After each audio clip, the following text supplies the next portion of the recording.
Morning, everybody. It's not cool nor fun. Hold on, let me get my hat. When you click on the wrong damn link, baby, it's football season, baby. Hopefully, Thomas Berry will be on. He said he'll be on a couple minutes late this morning. It gives me an opportunity to talk my shit because I like to talk my shit first thing in the morning. You know how we do with the show. First and foremost, welcome. It is the 2nd of August. Oh my God, where has this year gone? Here we go. Got an email the other day from my rental company. They were like, yo, congratulations on your first year. It's time to renew your lease on and so on. I'm like, I don't know about that. I'm trying really not to be here for another year, but we'll see. I was talking to my boss yesterday, and he was saying that job postings should go out this week coming. So I'm hoping to see something that catches my attention this week coming. If not I'm sorry, if not the week after, and find out what's going on. I've made it transparent and I've made it clear. I really want to do the traveling job. If we have that, I will actually, if I'm able to get into that, I will actually give up my place of residence because that doesn't make sense. I'll just sit on that dough and stack that up and look forward to my retirement home and go on from there. So that's the evil plot and plan there. Speaking of that, yeah, vacation is coming up. We were talking out loud the other day, and it really didn't register in my head that I very well may be not able to do the show for 2 weeks in a row while I'm in Asia because the first week they are 12 to 13 hours ahead, and I'm supposed to fly out that Saturday in order to go to Vietnam. And I have the late flight. I know that for sure, but I'm pretty sure that late flight is like 11.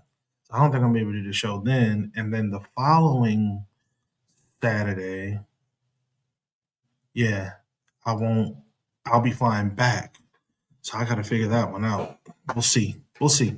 But with Rashi, Thomas, Rodney, we're good. That's not an issue at all. If need be, I'll call Cuz and put him in the fold, get him in.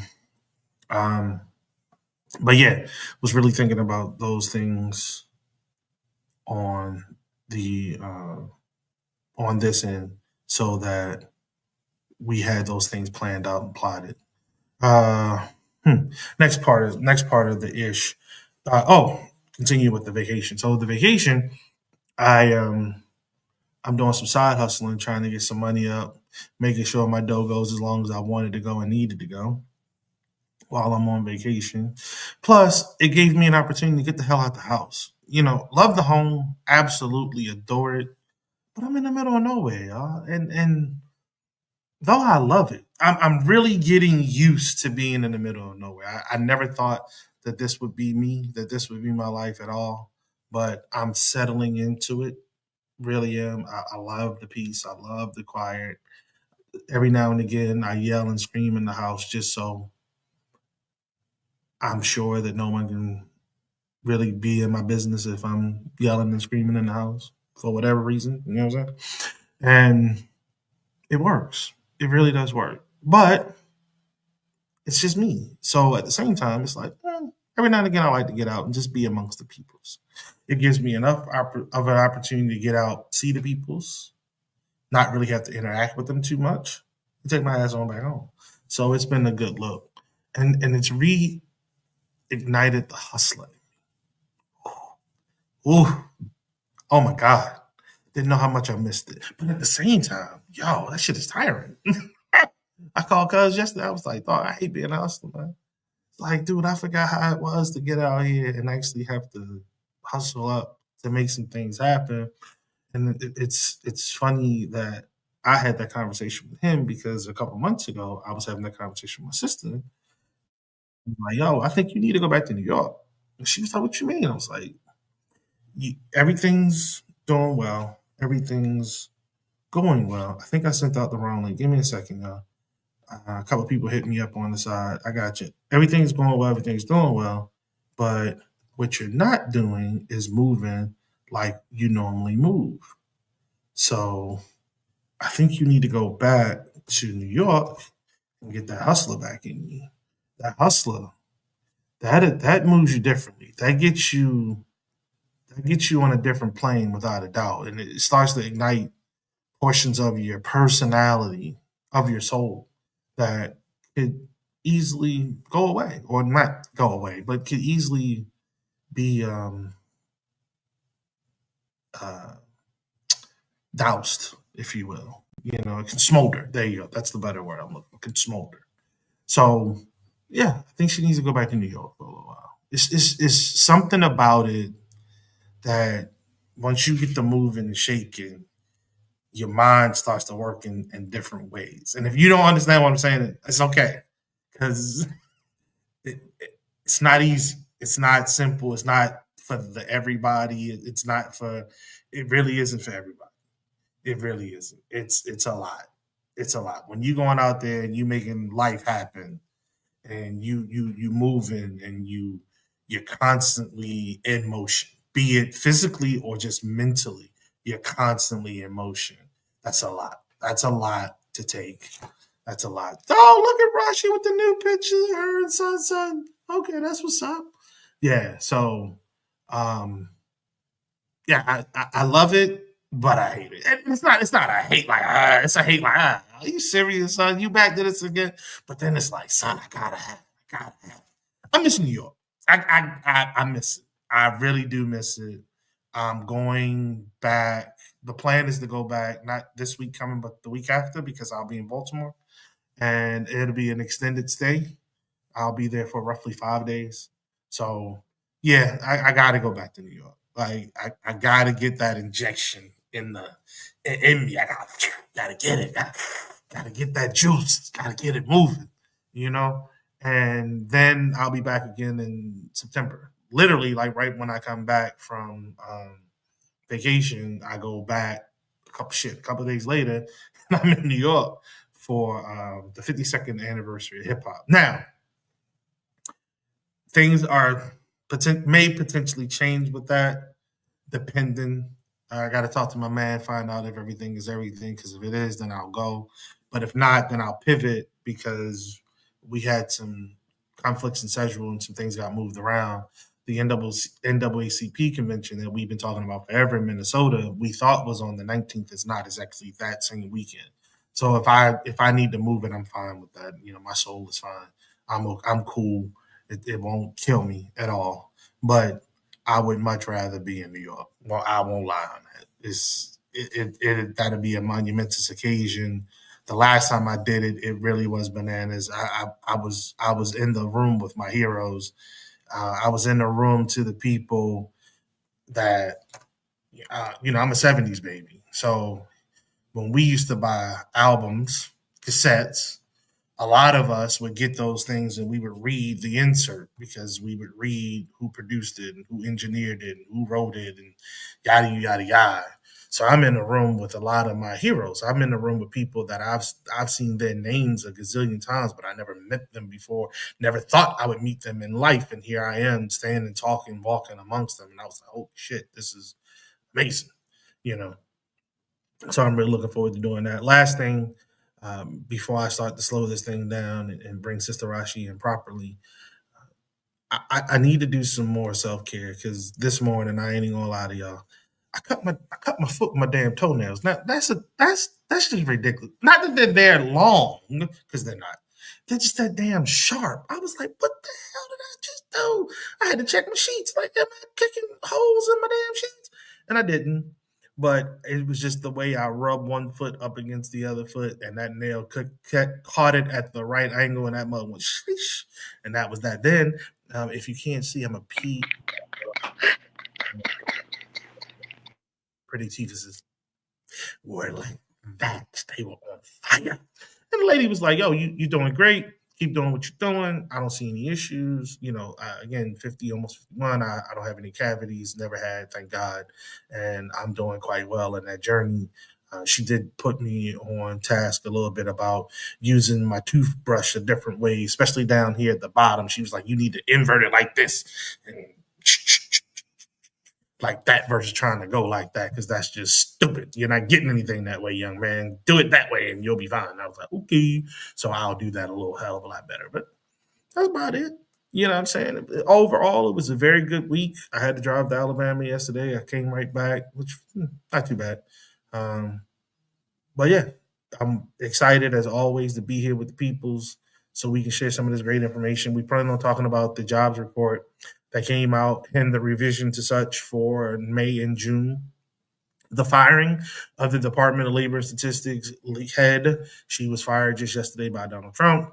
We talked about the tariffs that rolled out this week. There were a number of tariff deals that were mind blowing, to say the least.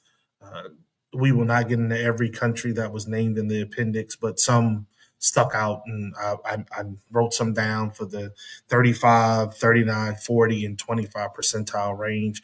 Most of the countries were in the 15 to 20% range. The vast majority of them were.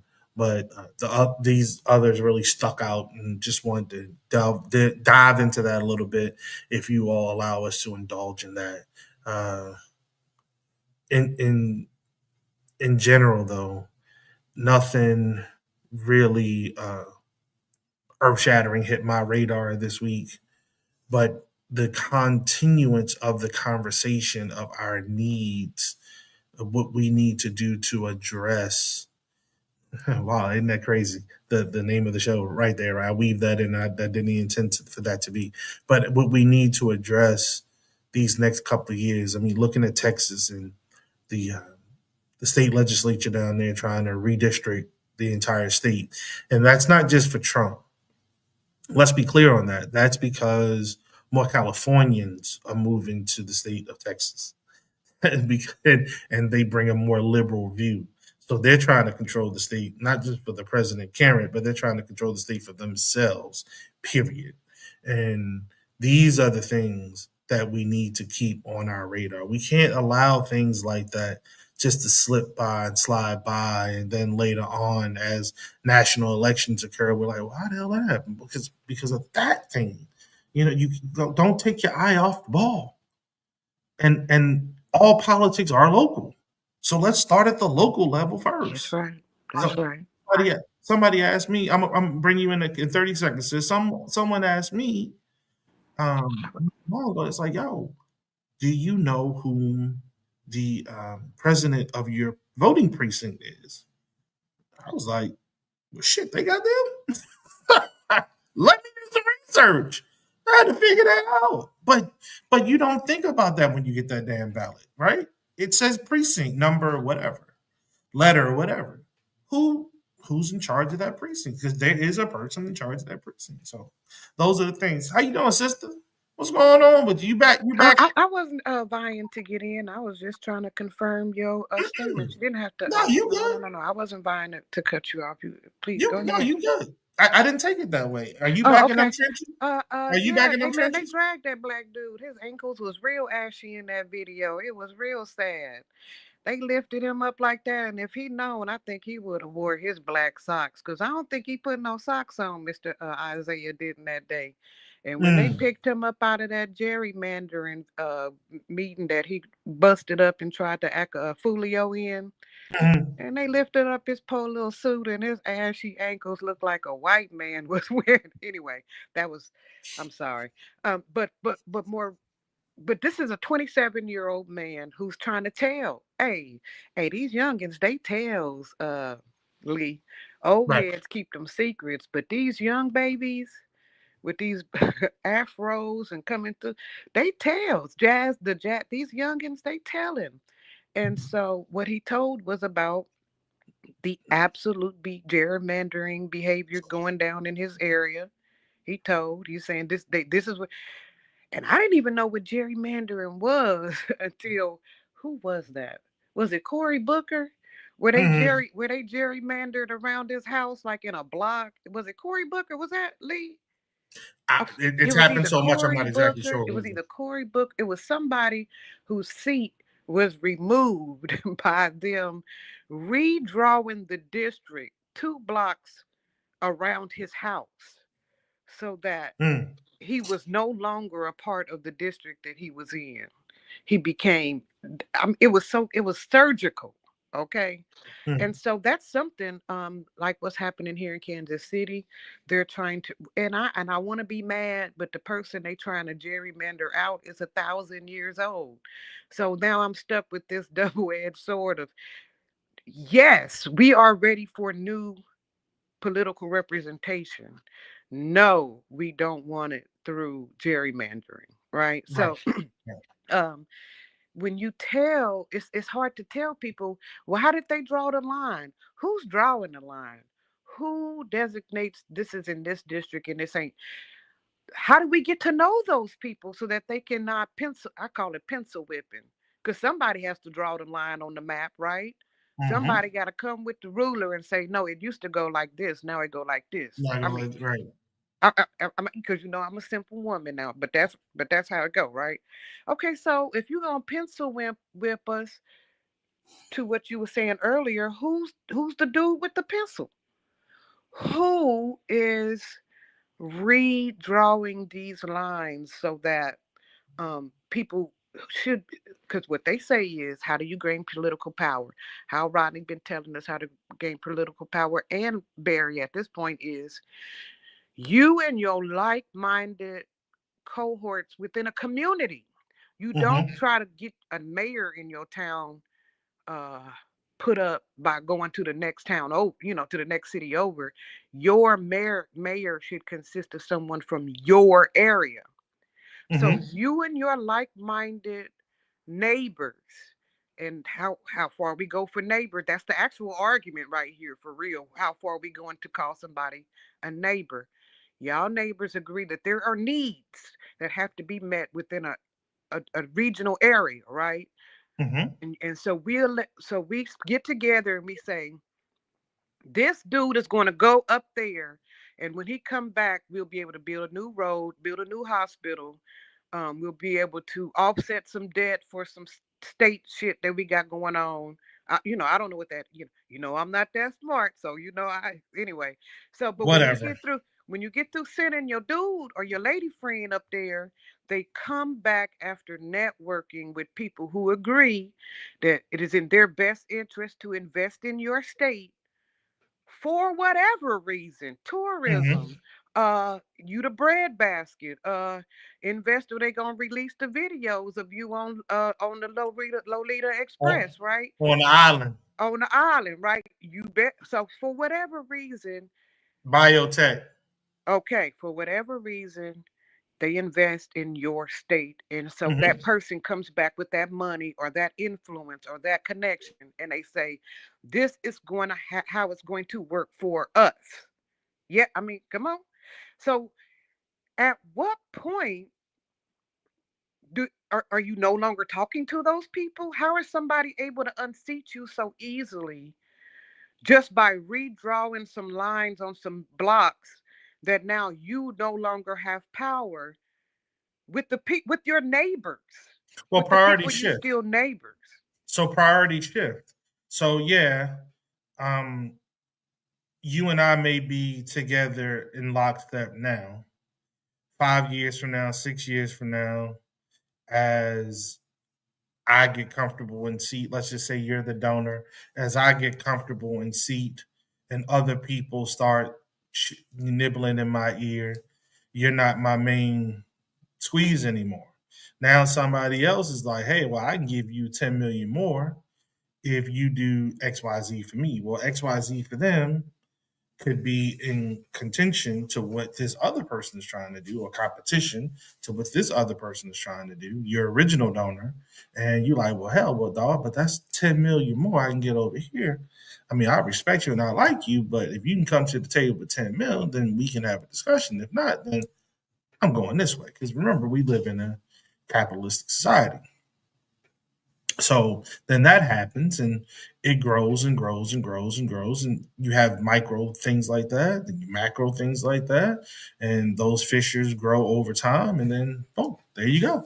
Now, the person that you may have looked down on in this moment may have come through with a new development, whatever that development was. It could be technology, it could be scientific, hell, it could just be a hand development, something that you actually touch with your hands, or a new skill, who knows? But their position may have catapulted. Now they're a bigger fish in the pond than the big fish that got you the last go around. And now they look to see, hey, well, you looked down upon me when I had nothing. So it's time for your ass to go because you didn't see the potential in me, and I blew up, and our thought processes no longer align. You've made that painstakingly obvious. So I'm gonna give my money to these other dudes that want to get rid of you because you helped me in the first, but then you turn around and help them. Nope, you got to go, and that's what happens. That's how that happens. It's not necessarily a person sitting there with a pencil or pen redrawing the lines. It's a committee that says, okay, look, in order for this thing to work, we need to move this line here, this line there. Then when Right. everything's agreed upon, you have a recorder of records that goes back and does the new Mickety Split Wiki Whoop, and there you go. And like you said, now you're living in a district that all of a sudden moved away from you. How the hell did that work? And it just moved 2 blocks. But Two because you have blocks. a mortgage and you're not that mobile nor that agile to just pick up, pack up, and move, because they also work with folks whom insisted that they will not sell you a home in the new district. They will not sell you they will not rent to whatever in that new drawing district, or you don't have enough time, regardless of what you do, because then there's a mandatory minimum as far as the amount of time you've been a resident of said district. And that's almost improbable, impossible if that thing is moved 30, 60, 90 days, 120 days, whatever, before the election happens. There it is. But that's how that crap happens. Very shady. And if anybody That's what he listening said. would like to get up on this, someone who has done some excellent reporting for this is John Oliver. If you Mm, type in John Oliver slash gerrymandering on YouTube, I think you can come straight to the. It's offered. It's not. You don't have to pay for it. Uh, you can see how gerrymandering works, like exactly like you just said, what committees, who's on, sometimes very secretive. You don't get to know always who's but most of the time these people, but they're such high ranking, high paid members that it ain't like you're gonna be able to walk up to them and say, come on, Bill, don't do right. it. Bill don't want to hear that shit. Bill, so Bill trying to get paid. but Bill will have you arrested. Well, Bill will have two people from the uh, national parks come and lift you up out of your seat and show your ashy ankles. You know what I'm saying? So, um, So with the ashy ankles, why are you so he locked never. in on that? I just ain't never seen no man so well dressed ankles like that. I mean, because Mm, usually when they show the ankles, it's in the British cut suit, and they be to mm, put some oil on there. But I digress. One of the things that is bothering me the most about this is that people, like you said, they can't move. Like it's like power is moving around you, but you correct. can't. You can't. So say I want my guy is Cleaver. We have Representative Councilman Emmanuel Cleaver. So Okay. Cleaver's going. I think he's hitting about. I think he's 80. He's like 85 years old. I Okay. mean, he looks good now because black don't crack. But He's still 85. 85 is 85. he's at least 80 something. Okay, so he's working and he's an ex-pastor. So some of he still got respectability politics and stuff. So the new dude that we want, he don't have no respect. He's willing to talk to people like uh I think his name is Roy Blunt. He's really to talk to and tell him how wrong it is with him and our all, because we in Missouri, we got some of them heritage foundationers here. Mm, We got a young dude who's willing to go up to him and say, you will not be taking Missouri back to 18, blah, blah, blah, blah, blah. okay. But the guy in the chair, though, is a respectability politics guy. So he's trying to not be like them. And at this point, the Republicans in Missouri, they don't care. Governor Kehoe or Hay or whatever his name is, he does not care. He don't care about governor pardons for black people who have been railroaded in the justice system here in Missouri. He don't care about uh, honestly, if you're not in St. Louis, you're not even black in Missouri. Like there is only one group of black people in Missouri, and in Really? their opinion, Kansas City, I wish I could explain how small town. It's essentially like they think we're a college town, Mm. even though we do interstate, we do multinational, we do international type business here in Kansas City because we got the good meat. We got some good meat here. Us in California, we got good meat. But that's what he said. Anyway, What meat you talking about, Raj?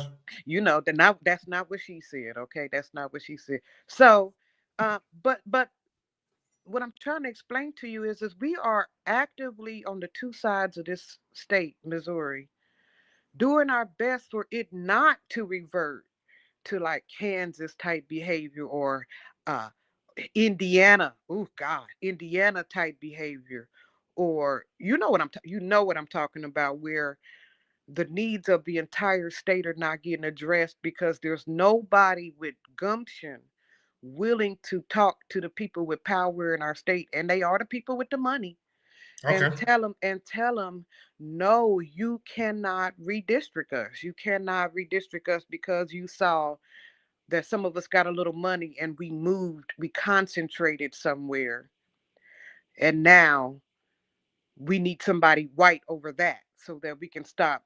I don't know. I guess they afraid that if too many black people get together in Missouri, that we uplift each other in a way. We buy each other's food. We wear each other's clothes. Like, you don't have a lot of Missourians running out to buy anything other than Dickies. Dickies is the only other clothes other than black owned clothes that we buy in thrift store clothes. But even that, Mm. but we don't rush to buy Ralph Lauren and stuff like that. Black Okay. Missourians, if you really want to show out, they be wearing, like I said, a brand new Carhartt or Dickie outfit. That's the worst we get at exporting our money out, right? Okay. All right, so we controllable. Like, we're not so savoir faire that we won't be duped into redistricting or into putting somebody above us in a because we wanted a whole new governor. We really pushed in Kansas City for a black governor and St. Louis. But Hmm. that whole middle of Missouri is almost all white, save a few people in Jefferson City. And so we weren't able to kind of close the bookends on the country. St. Louis does its work. It does it in a scary way, but St. Louis does its anti white supremacist work. But Hmm. us in Kansas City are so, I guess, I don't know, I guess we all got the itis or whatever from the barbecue, or we we fail to educate ourselves enough. We don't network with them a lot. Like I told you, you can draw a line in Kansas City, east to west, where everybody on the east is black, and almost everybody on the west is white, Mm. except for the northwest, which is all Hispanic. So the divisions within our city are so stark. We won't even fight that. We won't Mm. even fight to live in the predominant white community. We just make our own, cute little estate communities over here with mostly black people and move on. Well, what happens with that when you're not going in, when you're not actively infiltrating a pre-existing power? They can surround you. If you're not in it, they surround you and can and eliminate you. They can put stuff around you to make your power diminish. And that's what happens in Kansas City. They Gotcha. don't they don't do commerce well on the east side where black people are. We have to beg the black chamber of commerce for loans and stuff in order to open up our own businesses. And so if you want to buy something other than Chinese food or chicken, you have to go to them. You have to go to the west side or further east. So that's one of the things that we're addressing here, and it's bigger than gerrymandering, fellas, because it's about the money. You can gerrymander once you run the money funny, and the money is So being Rashi. ran so funny in Kansas City that we're unable to support St. Louis in showing that the black bookends of Missouri, and that we have enough political power to stop gerrymandering, stop cops not having to atone at all for gunning us down, stuff like that. Rashi. Crazy. Hold on. crazy amounts of money being given to the Fraternal Order of Police here, and nobody willing to do an investigation on our police system at all, no matter how much we beg them, no matter how much even we beg the feds to come in and look. Something in our city stops us from being properly investigated. No worries. Go ahead, Lee. I was trying to transition you to talking about being back into school since you were talking about Missouri in general. How is that going with the start of the new school year? Well, we haven't. I start back on. Oh God, why'd you have to do this? You know how bad I feel. I start back on Monday. They gave us, and then they come trying to send me a contract talking about 2806. I sent that immediately back. Negatory. I do believe y'all need to look at some new documents. Go check your email, because 2806 ain't gonna work. Not in this True, economy, fellas. It just won't true that, work. It true won't work. that. Huh? I said true that, true that, true that. And I'm grateful because it was 26, 25.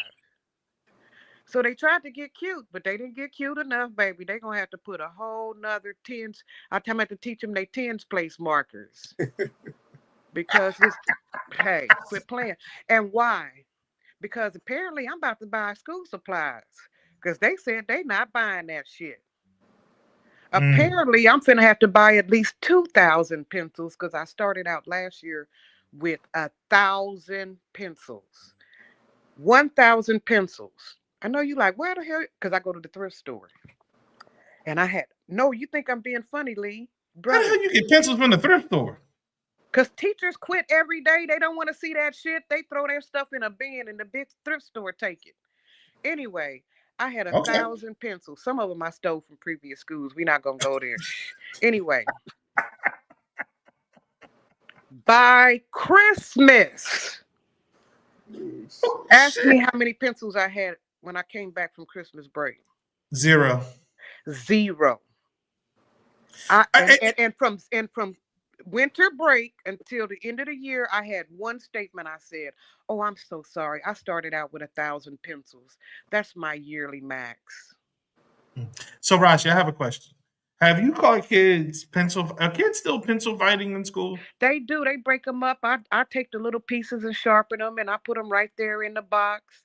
I actually follow the custodian and take the pencils out to trash and put them Mm. right there. And I was doing that towards the end because they'll tell you, you don't want these damn kids to learn. You won't even give them a damn pencil. Hey, have y'all seen the new rash of videos that came out of women talking about they not buying that shit this year? They won't be No, buying any school supplies this year. Y'all figure it out. Have y'all, Thomas? Please tell me y'all seen them. no. Quit bothering them. Quit leave them alone. It's enough to get their clothes. I'm not buying that Hold shit. on, hold on. When you say women, are you talking about parents or are you talking about school officials? Parents, parents. One of them said that How that I work? need to get off my ass and go to the back to school thing rally happening this weekend because I need to get the school supplies for the kids I'm gonna be teaching. I need to get up and go to the rally so I can get their stuff. How that work? I have never. This is kind of new for me. This is the first, but I hear it. How? How's she gonna buy it? One lady says she got two sets of twins and a teenager, and in this economy, how is she supposed to buy all them kids school Oh supplies and they God. clothes? Rodney's typing, so you already know what he's talking about. He talking about they should be married, And this my and you first wouldn't year, have this problem if they were fellas. married. Guess Rodney's what this already is? typing. You already know. Guess what this is, fellas? If What's you that? look at my picture, you'll see this is the first year ever that I don't buy school supplies. This is my first year in 30 years that I don't buy school supplies. Hold So I on. hear her. Don't buy the shit, sis. Rodney, you said you've heard women say that in real life that they're not buying school supplies for their children that are going to school. Everything Rashi just said is what I've personally witnessed parents say. Holy crap! How does that even work? I mean, if you go to work, school is your work. If you go to work, you buy whatever the hell you need. I mean, now there are certain things that are supplied to you at work, but then there's other things that you always buy. I've never worked With a what job where money, everything I need Lee? was supplied. Where is she supposed to get the money to outfit these children this year? Where's her money? Where is it? Her vacation fund, Mm, club mm. fund, Her mimosa fund, her her expensive, brunch fund with the her girls, expensive her weed fund, her yeah, expensive buggy eyelashes that no man find attractive fund, fun. her expensive social media break fund. That's that's where all Yep, that the comes nails. Yep, the nails, from. Look, the hands, the feet, the weaves. That's where you get it from. and You have children. You make sacrifices for your children. well, I don't even think That's it's where you about. get it from. It's not even about sacrifices. I think that's the same spirit of people saying they were sitting it out, and we just need to listen and stop coming up with excuses for people for quitting. Mm. You quitting, and now you're telling your kid to quit. And so I don't, it's this thing, Rodney. I wish you typed it where everybody can see it, so we're the only ones that can see it. I'm not able to do that. I heard you guys say that last week. I'm simply not able to do that on my end. Oh, Oh, okay. word. We got to figure that out, Rodney. He said maybe teachers should boycott buying school supplies. Well, I don't think it's about teach because if teachers do that, then their teachers will never be able to teach in the classroom. And then I mean, the part of being an educator is you're trying to teach the young people above where they are currently inside of their household. So that'll be tough to do that. I think we just need to get our asses off social media and stop reciting the same things that we see on there. It's part of the problem is that it starts off as these jokes on Facebook or it starts off as these jokes on Instagram, and then we laugh our way into doing delinquent type behavior. This is akin to saying fuck those kids. And let's not act like we haven't seen that. And that also came from what group of the populace? Right? Yeah, Marlon said good morning. Morning, Marlon. What's going on, family? No, I don't. I don't know why Rashi dropped. She said trying to comment removed her from broadcasting. I don't know how that happened. That's normally not what happens. I just tried. Um, I'm sorry. I was a little tempted by what y'all asked Mr. Rodney, and so I went to try. Now, when you attempt to it's house business we can handle later, but it's when you go to link it with the other people who are going to broadcast that comment, which is mhm. apparently through YouTube, it'll disconnect you from the broadcast unless you have your own StreamYard program. And that's what we need to discuss. How we going to share this StreamYard program, because we would have to all be logged in as one unit in order for us to comment, and not one person as the unit. And we are all essentially guests on a host show. Yeah, what I Gotcha. do is I just typically have my laptop up, which you guys are seeing me on the camera. Then I got my cell phone right here, so I communicate with the people on the chat separately. And so Cool. that's how I'm able to stream. And as I'm able to stream from my page, I stream directly there and then I just comment. Like, Well, we can table that for later. We can table that for later. So what I was able to do, what I've been doing is just copying Rodney's stuff and just throwing it in the general comments chat so everybody can see it. That's fair, but we can table that for later. Rashi, I wanted you to continue. So you So, got and PTSD I'm going on. fine. I'm fine. Don't buy him no pencils. Okay, fine. Don't buy him. Don't buy him the shit. But do this instead. Get a pack. Keep him at home. And when I send you to him to you and her to you, at least have the supplies at home, so when he get ready to do his homework, when he because if he ain't got no pencil, he can't do the work with me. So when he come home to do the work, have his pencil there, sit down to the table with him, do his work with him, and I'm willing, since you don't want to give me the supplies or whatever, I'm willing to do a 24-hour homework, a 24-hour a day homework mandate. What does that mean? Whatever your child don't handle on Monday, that's his homework for Monday. And you and him do that work at home, or you and her, and come and have them turn it in at school the next day. And whatever they couldn't do at school that next day, they come home and they do it with you at home. And I'm down with that. I am 100% down with being the secondary or tertiary teacher for any a child, because that means they mama or granny or auntie or somebody in their household decided that they was going to take on the task. They was going to keep the supplies at home. They was going to do makeshift pencils. They was going to take her eyeliner thing and do it. I don't care. But if you don't want to trust me with the supplies or the money for the supplies or none of that, or you physically cannot actually do it, and Thomas, you don't believe she can't, but I honestly believe that there is a woman out there who may have breeded too much. She may have had too many children, and she cannot provide 3 clean pairs of khakis or whatever for each and every child. One of them might be fat. She might be able to provide some for 2 of them that's the same size, but it's always that fat little boy back there. He got to have his own clothes. And so when you get through looking at all, maybe she bred out of control. Maybe she don't know where her state or her city has the giveaways at. And if it's a small enough city, there are no giveaways. Well, So I think there is that so. woman, and while I believe, yes, you're right, Thomas, the eyelash budgets is out of control, the nail budgets is out of control. You have to believe, Thomas, that there's at least a small cohort of women who they're trying, they just do not get the support they need. That's not who I'm talking to. And we do this all the time in this society, which is sick. It's like, this is why we're stupid. That's not who I'm talking to. I'm talking to the people who can afford it, that's online, saying that they're not going to do it. That's the stupidity in the conversation. People who can't afford it, they can't afford the time to be online typing that bullshit in. Say that again. They can't even afford to have that. And that's the problem. It's always the stupid leading everybody else. And then it started becoming this toxic positivity trend of feeling sorry for the person who ain't even saying they can't afford it. It's always been those parents. And those parents never really say that. They don't say anything. They just send their kids to school. And typically poor parents who can't afford it, what they try to do is make sure that the kids are present.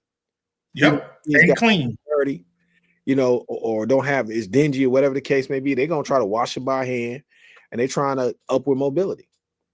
But we're not listening to those parents. We're listening to the ignorance. And then we're always trying to justify the ignorance. Yeah, so what? You got a bunch of kids. That's not the point. The point is a collectivist of providing supplies. And it's people who can afford it, but they're thinking about their vacation account. And when they're going all inclusive, well, how many vacations do you need in a year? And this is a part of this. This is why I say Trump is exactly the president we deserve. Because it smells of Trumpism. It smells of the far right ideology. I got mine, you get yours. I'm gonna take care of my child.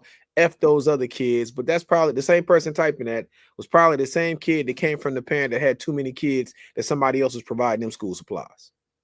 But now it's their turn. They don't want to do it. The same motherfuckers that saying they don't want to put out candy for Halloween is the same fat ass kids that was out taking all the Halloween candy in the community. You fired up this morning, bro? I'm saying, man, I just get tired of these conversations. Because so you think it's a something for nothing? We have it so much because we have so many selfish ass people who don't even understand how we push the ball so far.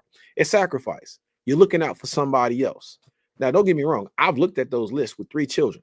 And those lists can be ridiculous at times. Yes, they can. But we still bit the bullet. Hey, we didn't need all the Kleenex. We didn't need all the pencils. We didn't need all of the erasers, the papers, and all of those, the snacks and all of that they ask you. But we simply... No, I'm sorry. I was trying to get to Rodney's question. Rodney said, what do you mean by collectivists? Working together. Paying it forward. I mean, it's really just a simple concept. I don't know why we have such a hard time with why we always try to recreate the wheel. Like, send in the fucking supplies, man.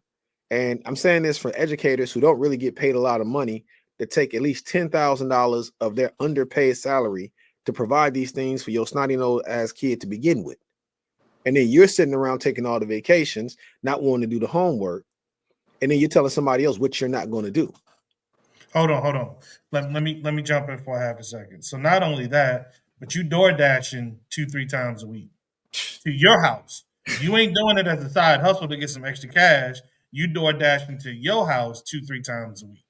You rolling out here worried about going to get a fan so you can dance around talking about where them fans at, but you can't take that same 10, 15, $20 for that damn fan and put it into some paper, pens, and pencils for your children. These are the issues that I think the brother is on top of right now. And I agree with you, fam, that this is ridiculous, man. You know what I'm saying? Again, you are What allowed to live your life. By what all did they by ask all y'all by for? I'm all like, what's means. on the list? Because I remember the list. I want to say it was like a pack of Yo, markers. It was like a yo, pack of so markers and stuff. It wasn't enough. I hear it. hold on, I Rashi. was a poor mother, so I hear the list is can be burdensome, okay? But I'm trying to figure out like if you add up all that list for real and you put a value to it, what are we really talking about 10?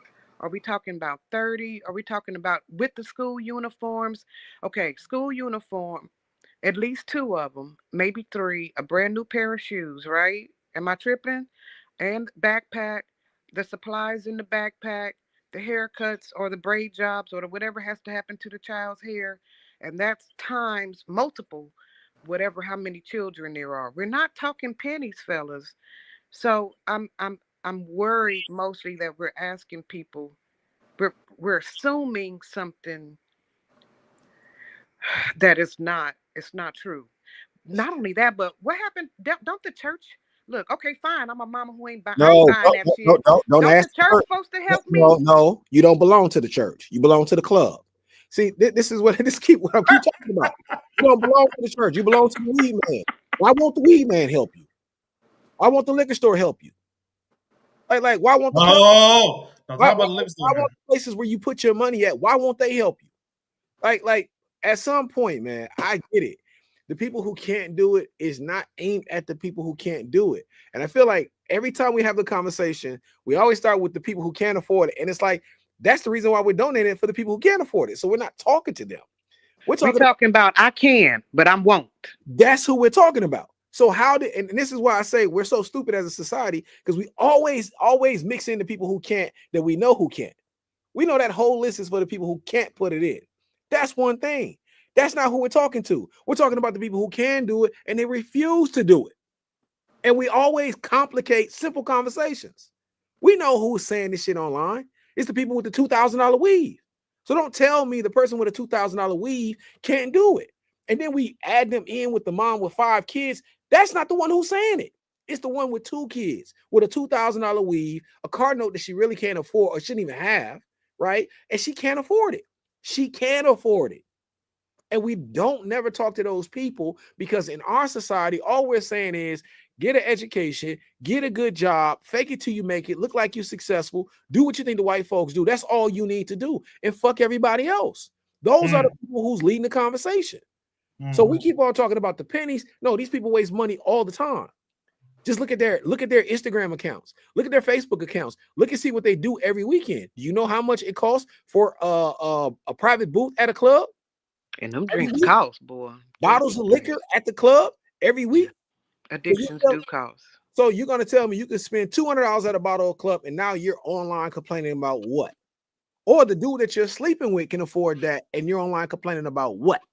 Or the multiple dudes or the multiple chicks that you're sleeping with, or whatever the case may be, but you can't afford it, but you can afford it at all these other establishments. Let me tell you what got me a little heated though. How many fathers I saw respond to that. He said, "Well, what the fuck you asked me for the money for?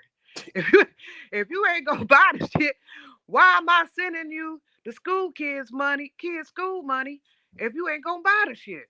Okay. And they was so it's a whole online argument about who is going to foot the actual financial bill to support the education of their children.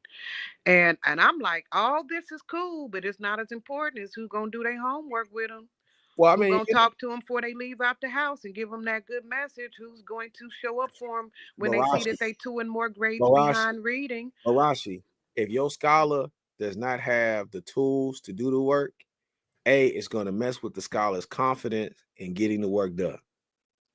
Because they got to beg for a pencil. They got to beg for some paper from somebody else because the classroom don't have enough supplies where the kid can feel confident in just knowing it's there. That's the first thing. The second thing is you're right about all of those other things, but I feel like we always conflate that conversation. And it always seemed to always go back to that, but I always laugh at it because I'm like, you do know that that's not why white folks have, because they do that in the rich suburbs too, right? Like they're learning how to compile their assets so that the kids can go forward. That's just the conversation that we need to have as a collective, and we need to stop cutting the excuse making, because we know school, we know going back to school is starting. And let's keep it real. How many book bag drive do we have in the community on a religious basis? Maybe if we took the book bag drives and stopped doing that stuff and just took the supplies from the book bag drives, the book bags, the pencils, the papers, or whatever, and just donated that to a school, maybe the schools will have enough. Or maybe we should just donate that to a teacher, Right. for a teacher's entire classroom, where they can have the pencils, the papers, and all of that already assigned. Because to me, I feel like at some point, it's just about society. Like, how do we want our kids to show up? And I do feel like at some point, we all got to make some type of contribution to the collective, wherever you at. You learn that in school, you learn that in church, you should learn that in your neighborhood. You got to cut somebody's grass. You got to show somebody. You got to do something, like, help somebody bring in the groceries somewhere, or whatever the case may be. Somebody's house in the neighborhood burned down. Okay, we all try to figure out how to give whatever we got to give to help that person out. But what I feel like we're teaching kids a lot of, and I feel like it's crazy because it's us as Americans doing this. It's not people who are immigrants who are doing this. Is that we're teaching less and less about how you must contribute to help the fellow man win so you can win. Rodney made a great point, right? Said maybe we should just fund education properly. I agree with you, Rodney. Well, let's start by paying teachers more. Let's start there. Yeah. Okay, that's what I told them. 2806. I don't know what the hell you talking about. But here's what you end up doing though. When you have your church bag drive, you end up that next Sunday or the Sunday after that, you end up with 2 or 3 more parishioners. You end up the church's way of getting new members is those back to school rallies and stuff like that. So if you just take all that money and just give it to the school, then there's no way to drum up the congregation. You can't boost your congregation that way. Rush. Ain't nobody trying to do congregation by numbers. They trying to do congregation by donations. Hell, if folk can't afford school supplies, they can't afford the tithe. Let's be real with the situation around here right about now. You know what I'm saying? Come on now. Listen, I appreciate the sentiment, but them days are there gone. is a church here in Kansas City that do it now. It's the church all the white millionaires belong to. It's called the Church of the Resurrection. We call it CORE. You call CORE and you give them a nice argument. I don't have no pencils for my babies. CORE will give you a $200 check that you have to turn in your receipt for later to show that you spent the $200 on what you needed for your classroom. Mhm. And once you can give them their receipt back, and they use that for tax purposes, I assume. But CORE, or the Church of the Resurrection, if you have one in your city, is one of them federal monies to municipal district conduits where, yeah, they are church, but they are already begging for funds and stuff on behalf of the districts, and they're just waiting for a teacher or somebody to beg, or request. I say beg, but faithfully request, and they are, considering themselves a conduit. So yeah, Thomas, the church is one of the people with the supplies, but they also the one who wrote the grant to I'm get not, the. I'm not gonna blame the church because we do that. See, listen, man. Let me just Can you put the camera on me today? Just put Okay, I got you.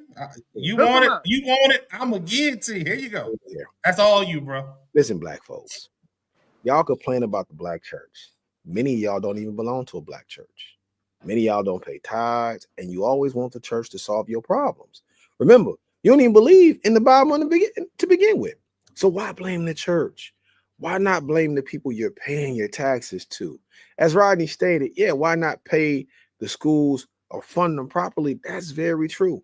That means that they would have those supplies and the teachers would be able to even sacrifice a little bit more of the dollars that they already sacrificed. The issue of America is y'all some selfish bastards, and y'all always trying to figure out a way to do less. This is what this whole conversation is about. People trying to figure out every year to encroach less, and every time it's less, notice who gets less. It's the kids. It's always the kids. We can always take from the kids. You know why? Because just like the politicians, you know what the politicians know? The same thing that these punk ass parents know. Kids don't vote. Because if kids could vote, they probably would vote their ass out of the households that they live in now, with the parent that's saying they don't want to pay for the school supplies. Them kids know that parents suck. They know. They can see the expensive weed. They got to move that shit out the way to brush their teeth in the morning. So they get it. So what I'm telling y'all, stop blaming the kids. Stop blaming the church. Stop blaming the people that the blame should not be assigned to. Politicians get tax dollars all the time. Why not pay the schools as much money as we're going to pay the ICE agents? $40,000 bonuses. Why not give that to the teachers who can actually get a classroom full of students past reading levels, math levels? Could you imagine paying the high school that got the highest GPA graduation rate possible, $40,000 for the staff entirely? Could you imagine what that would spark off when we talk about education all the way down the chain? Man, we would see some of the best scholars possible because they would be running schools like they run corporations, based off of performance, based off of targeted. They don't do that. And what I'm tired of hearing from us, because I grew up with parents who was not as educated as me. My parents grew up with parents who were not as educated as them, and so on and so forth. It's poor people constantly being the scapegoat on why the education is shitty. The education is shitty because of the attitudes of people. Like, we seriously need to change it and stop blaming the kids, the churches, and everything else. Blame the punk politicians and the parents who got the money but refused to share it. That's my TED talk. I'm done. All right, so Sister Lisa had a comment, and I had to take it down because it was huge, but I'm going to read it aloud if you all don't mind. So, Sister says, when I was a math tutor charging $20 an hour, I would have to give up at least 3 to 4 hours free to get kids caught up on their math homework when the parent was clean as hell. Design a purse, hair did, nails, then still never seen the kids again. All kids were great learners. Parents get confused and think because I said the kid was great means they didn't need my assist. That math, not mathing, wouldn't give me more than $20 to catch them up on weeks worth of homework. And the kids try to, yeah. And the kids, I think there's another part to this, and I'm not seeing it.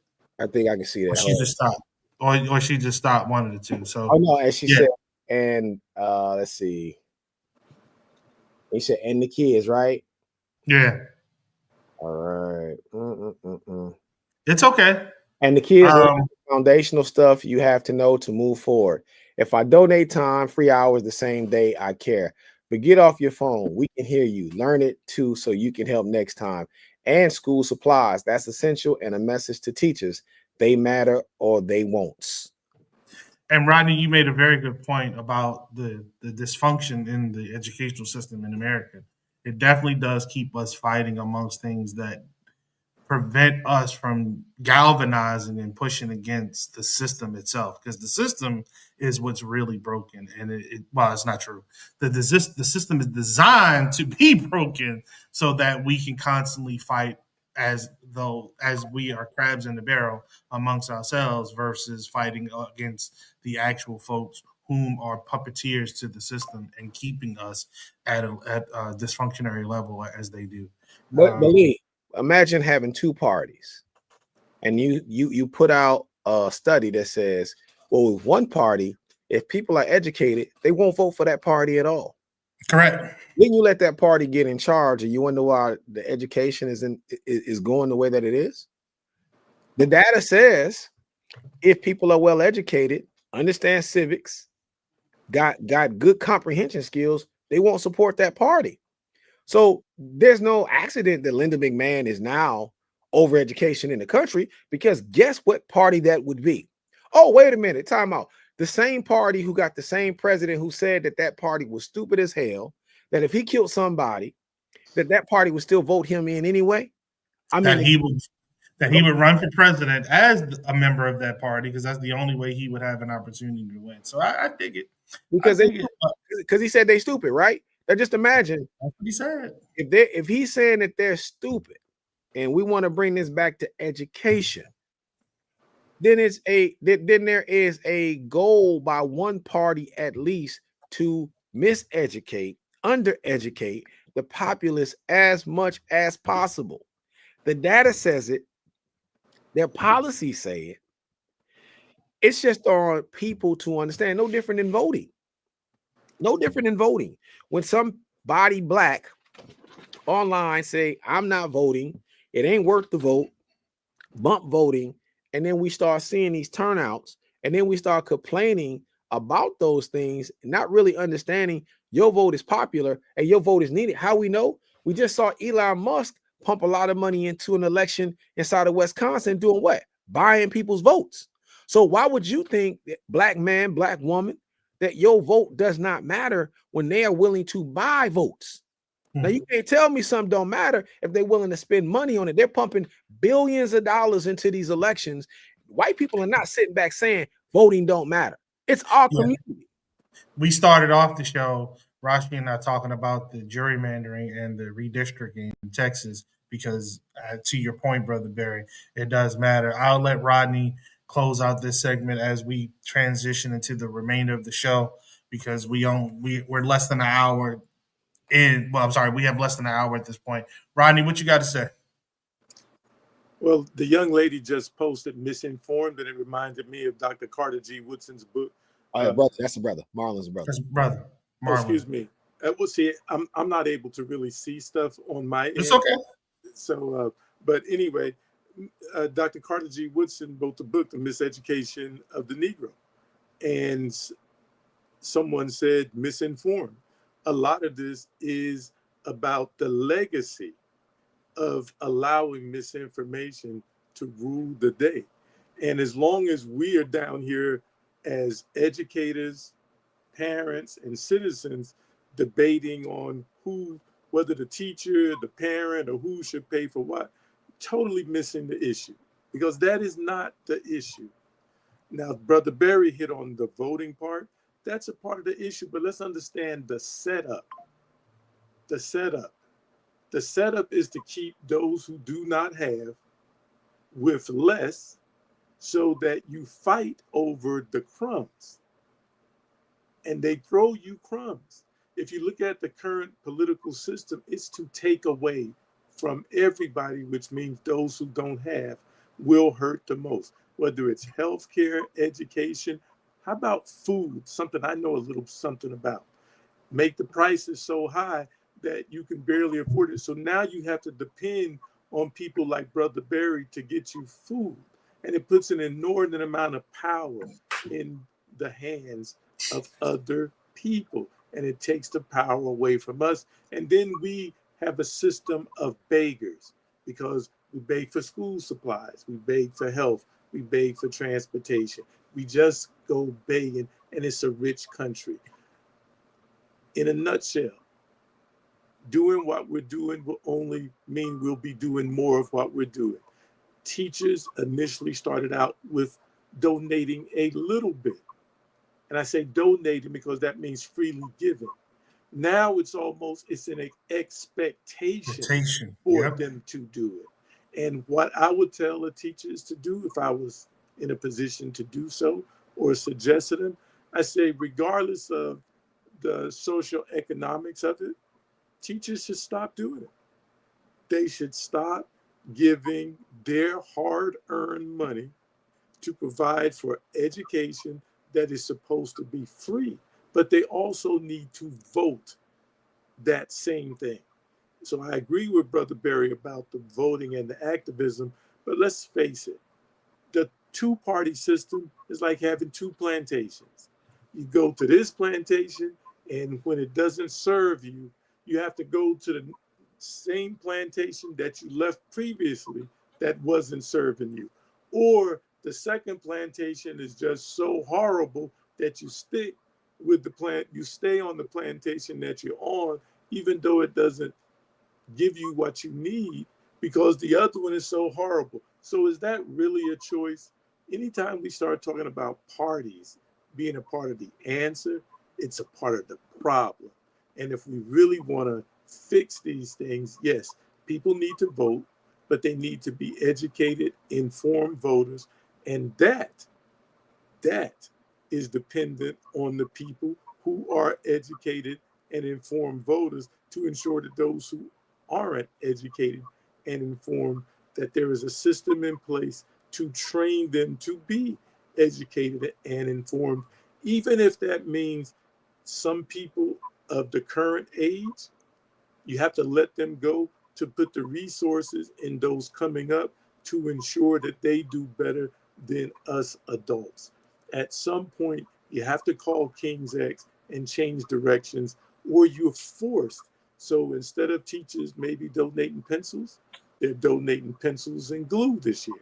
And then next year, they're donating pencils, glue, and paper. And before you know it, I went into a school, they were donating tissue, they were even clothes, Hand sanitizer. because that it once you start this process, this is just basic psychology here. Once the mind goes in a direction, it's like physics. It doesn't change until an equal or opposite force impacts on it. And that's the same thing. So the more teachers give, the more teachers will have to give. That's just how our psychology, and we have to break the psychology. And in this case, we need to get off the plantations. Fair enough. Fair enough. All right, so um, let's go light before we go heavy. How about that? Since we just had a heavy one. Shannon Sharp. Wednesday, ESPN announced that I know. ESPN announced that they parted ways with Shannon Sharp. This is also the week that Sterling Sharp is going into the Hall of Fame in Canton. Uh, Shannon said publicly that he requested that ESPN not release their statement or let it be known what was going to happen until Monday, because I believe the Canton ceremony is happening this Sunday. However, it was broke on, like I said, on Wednesday. Remember, in 2024, he signed a multi-year contract with ESPN. Uh, he hasn't appeared on the network since late April, when the lawsuit was filed about sexual harassment and abuse. This lawsuit was settled on the 18th of July by the young lady. With the young lady, she immediately shut down her OnlyFans account and announced her retirement due to the settlement of the one can only think based off the settlement of the lawsuit, which has not been made public. It has been noted that he was looking at a $100 million podcast deal coming his way. Now, I think Shannon Sharp will still be fine at the end of the day. He will not be as fine as he would have been with the contract of ESPN and the podcast deal running concurrent. However, I still think that young man will be fine. He has a very fine beverage on the market right now. So I'm told. I have not partaken in such as of yet, but I'm told he has a very fine product on the market within the liquor sector. He also has a great product in the broadcasting sector. Him and Ocho Cinco still have a very good show. It's still popular. I'm sure some of the advertising will dry up, but not all of it. So he'll get some endorsements there. I don't see him as being the face for a while for many things. I think that some of the details are going to have to leak out about this on intentionally to give him an opportunity to start making even more dough. And Marlon said it's a good beverage. Okay, gotcha. Oh, Marlon also says Stephen A is the common denominator in all of this. Ooh, you think Stephen A got a little jelly and put somebody on out there to bring down your boy? Hmm. I wouldn't put it past him. I wouldn't put it past him. Stephen A he comes across as being very egotistical, so I wouldn't put it past him. What what's your thoughts, brother Barry? The NFL is trying to cover its tracks with collusion. There has not been a lot of conversation outside of the Michael Parsons situation. Now Shannon Sharp to cover that up. And that's why ESPN released the information. Shannon Sharp is, you really can't say he's been fired per se because that wasn't his main source of income. And I feel like, a lot of the conversation about is like he's being fired is like, well, he's already making crazy money through Barstool at this moment. And it's almost like you're talking about somebody being fired from their part-time job. Shannon was only on there Monday through Friday. That's not his main source of income. And while I know Black people, we love white businesses, but Shannon has his own company that he operates pretty much 7 days a week. And there's a reason why he was close to signing a $100 million deal. And he'll probably still get that deal. I just look at it like this, man. It's the biggest conversation that no one's having is the collusion conversation. And I'll get back to it because that NFL collusion conversation, even the young man who went to the league office and he got off on the wrong floor in Manhattan this week, who killed a couple people, even the Black security guard. That was based off of the CTE findings, where the league is saying that Black men has less cognitive reasoning skills than white men. There's a lot of conversation. Hold on? How do you say that? And you have, I think at this point, there are more. Is it equal? More Black starting quarterbacks than there are white starting quarterbacks in the NFL? Yeah, but if you think about a league, as long as they can keep our focus on the gossip, we never really talk about the real stuff. So the collusion, what does that mean? That's dealing with the money side of the league and them really making sure that the Black athlete does not get the guaranteed contracts similar to the NBA, even though we know the NFL makes more money. That's one thing. Marlon brought up the collusion of Shedeur Sanders.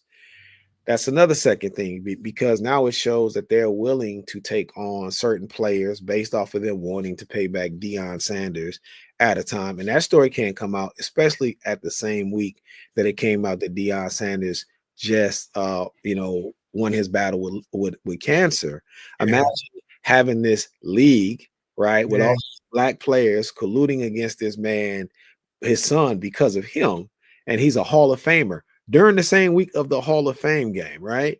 That's so I think the Shannon Sharp story, while it's good for us as far as what we like to talk about, I don't think Shannon, I mean, do I feel like he probably, losing 20 mil is losing 20 mil.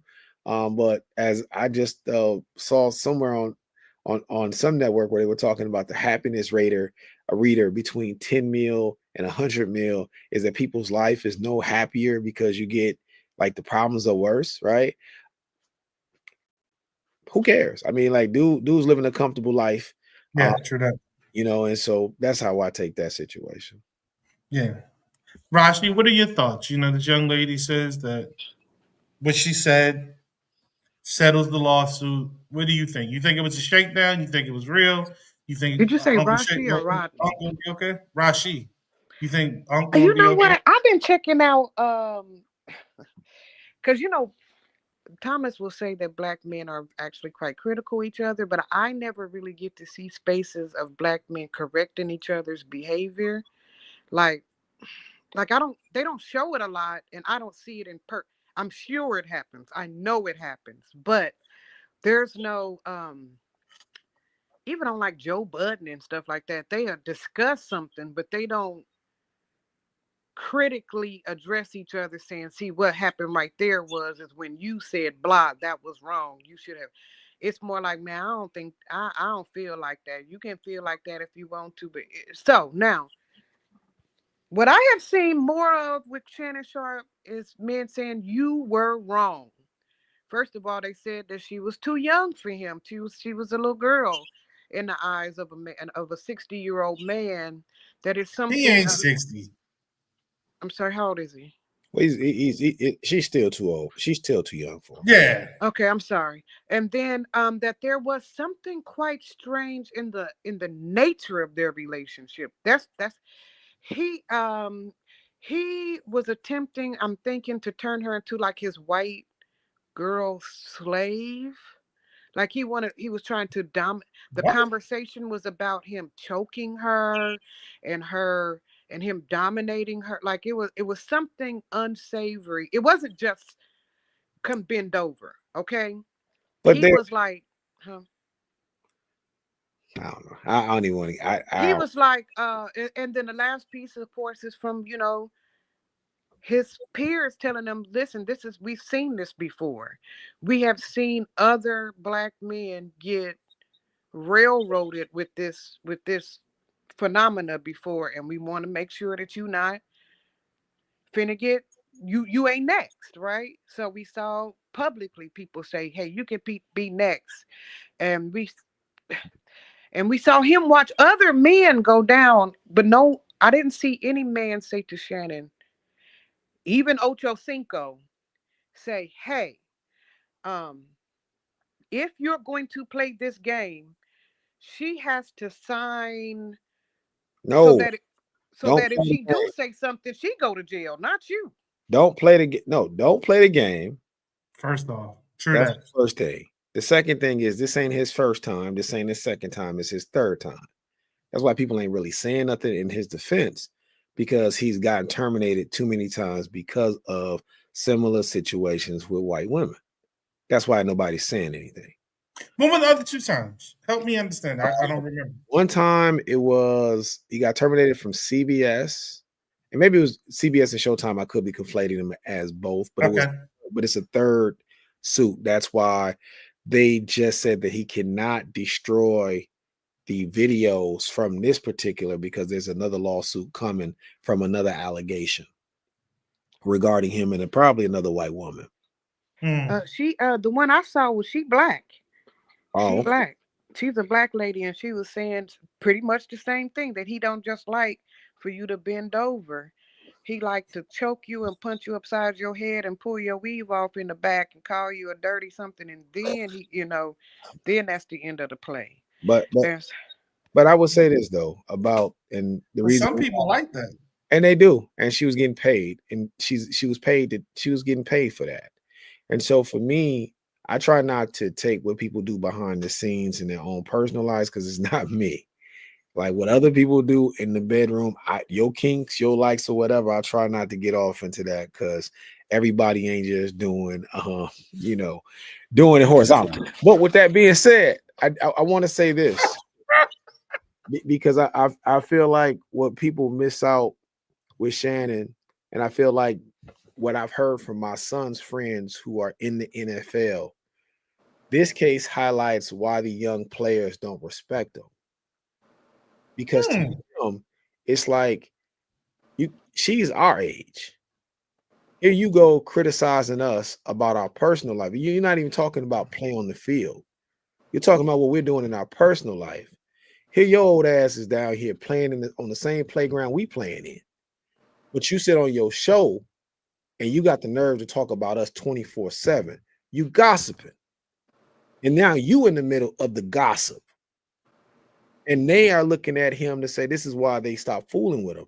And I've heard this when he was on Fox with Skip.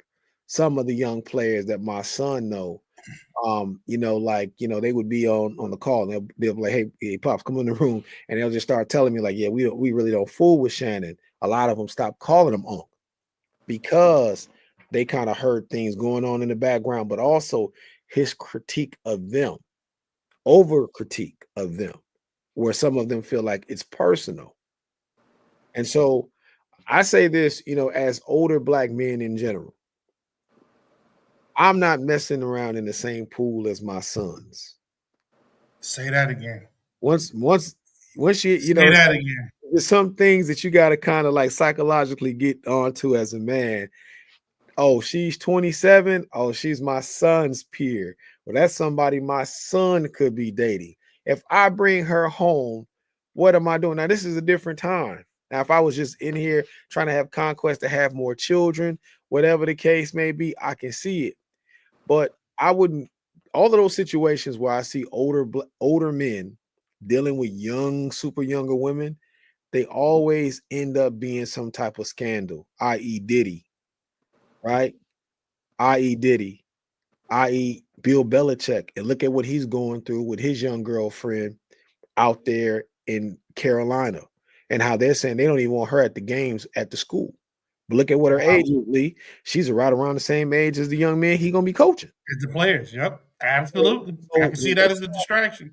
When you start doing stuff like that, yeah, you can do it in your own personal life. If that's what you want to do, roll those dice. So let me ask though, fellas, even you, Mr. Rodney, um, I'm a 26-year-old young lady, and I see a handsome young fellow who feeds the community, an old veteran. He's kind and he's literate and he's intelligent. And I He's just want to literate. get to know. Because I don't play that shit, Lee. If you can't read, don't play with me.